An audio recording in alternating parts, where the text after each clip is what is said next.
I grew up in a small town in north central Pennsylvania. Grew up in a hunting family. I mean, hunting camp during archery season was and is basically life. I mean, that's all I look forward to every year. And in 2016, I decided that I was going to kind of branch out a little bit and wanted to see what the West had to offer. There was no one in my family that had ever done anything like that, never ventured out west, never hunted there. And I wanted to be that person, so I'd reached out to my brother and my cousin Mason and decided that we wanted to go on a do-it-yourself backpack elk hunt for 7 days in the mountains of Colorado. And they somehow decided to go with me.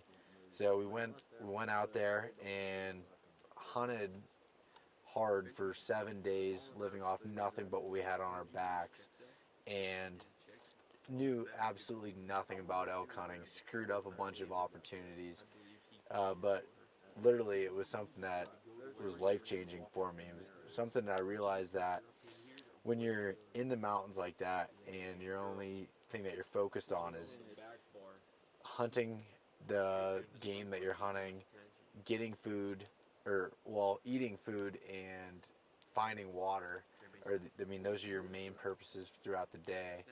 When you're doing that, you realize that all the little things don't matter that you normally, deal with in your life. And when you come back and you get back to real civilization and everything, it's like that. It's just different. You don't look at things, you don't complain as much, and that was something that really changed me and realized that I need to get back to the mountains every single year.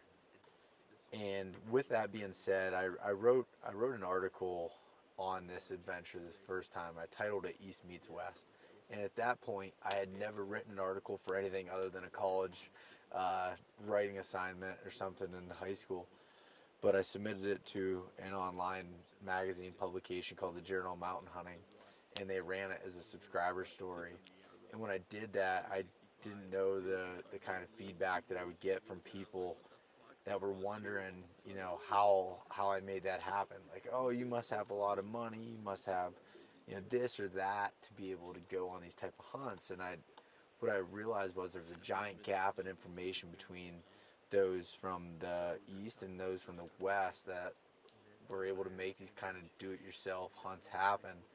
And at that moment, I kind of saw a business opportunity, one for selfish reasons, to want to learn more about Western hunting and, basically adventure hunting anywhere from the Appalachian Mountains where I grew up to the Rocky Mountains of the West.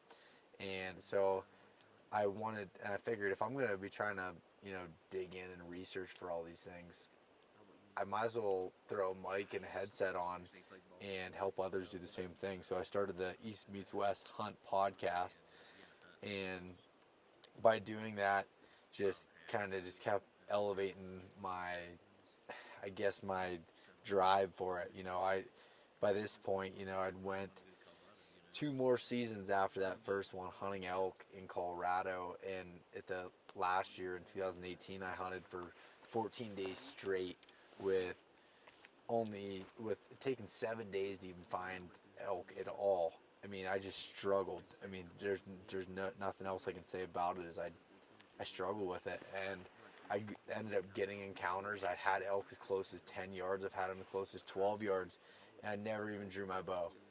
And it was a lack of experience and a whole bunch of different things that you can boil it down to. I could come up with 1,000 excuses, but it just kept driving me to do more and learn more. And this year, 2019, I knew that I wasn't going to come home with an elk tag that in my pocket. I didn't want empty freezers anymore.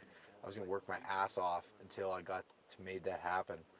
And through shooting preparation, through scouting online using Onyx and all the other online tools available to scout, and talking to anybody that I knew that had hunted similar type areas, through the podcast, through physical training in the gym and in the mountains, everything like that, everything combined I think kind of set me up for this trip.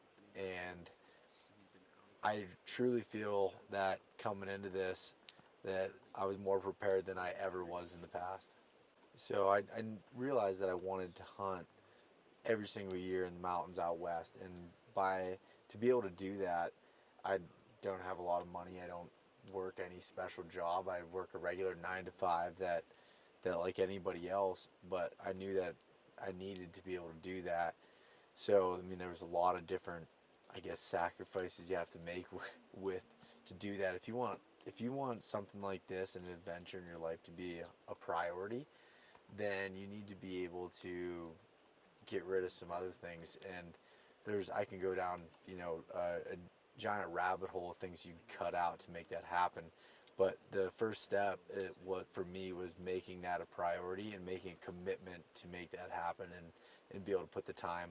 And with doing that, like I said, comes a lot of sacrifices, and that can be, with relationships, that can be with your own time, that can be with really just about anything. And you really just got to look at, for me, that's what makes me tick inside, is being able to go to the mountains every year and literally just get my ass kicked until I can hopefully come out on top of that. And whether that's filling tags, that's with camaraderie of friends. I mean, being able to be at camp with some of my best friends, you get to really know people when you're hunting with them. I always say that when you go into a hunt, you're either going to come out, better friends than you ever have, or you'll probably never talk to that person ever again. And that whole entire thing, that camp aspect, the adventure, the being able to just go to new places, new environments, test yourself, that's what brings me back to the mountains every single year.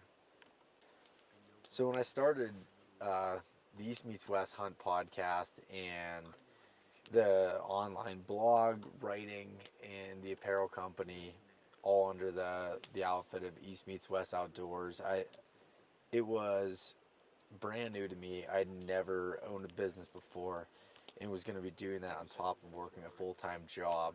But for me, it's something that I felt like I had purpose further than, or past what I do as a day-to-day job. And I felt like that I could help people find the adventures that I wanted to do, that I have been doing. I wanted others to be able to experience those same things. So with starting this business up, it's a ton of work. It's a lot of sacrifice. What people don't see, they might see, that you might get some perks here and getting to go to different places or whatever else it might be, or get to write for different magazines and the podcast and everything. But what you don't see is the hours that you put in behind the scenes, where I'm working till 4 or 5 o'clock every evening. I drive home, I eat dinner, and then I'm working until 10, 11, sometimes midnight, and getting back up at 4:30 in the morning to start the day all over again. That's what people don't get to see. But for me, with loving every second of it, when I say that, obviously there's days where I want to pull my hair out and I want to quit, but there's things that the underlying just factor of the drive of wanting to make a difference with it, and for my own fulfillment, I honestly love it, and I wouldn't change it for the world. No matter where you live, what your budget is, what time frame that you have to do something, adventure is yours to define. Whether that's the Appalachian Mountains of the east, or that's the Rocky Mountains of the west, to the Alaska, North Pole, South Pole, wherever that might be. It's up to you to define your own adventure, and I just encourage everyone to find what drives them to get to that point and get out of their comfort zone and chase those dreams.